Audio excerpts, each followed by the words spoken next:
daar, dis Abuti en Sisi. Molo Sisi. Malo, Abuti. Sê hallo vir die kinders. Molweni bantwana. Kom ons leer 'n paar nuwe woorde. Kan julle vir my sê wat die woord is vir hospitaal in isiXhosa? Isibedlele.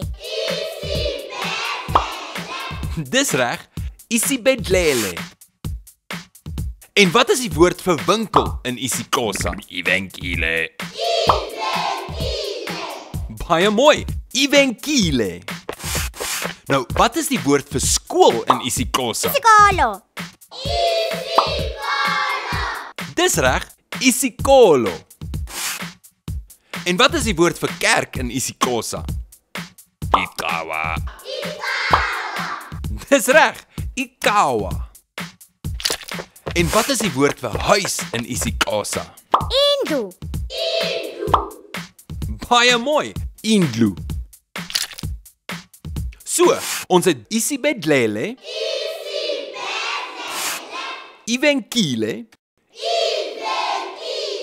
isikolo, ikawa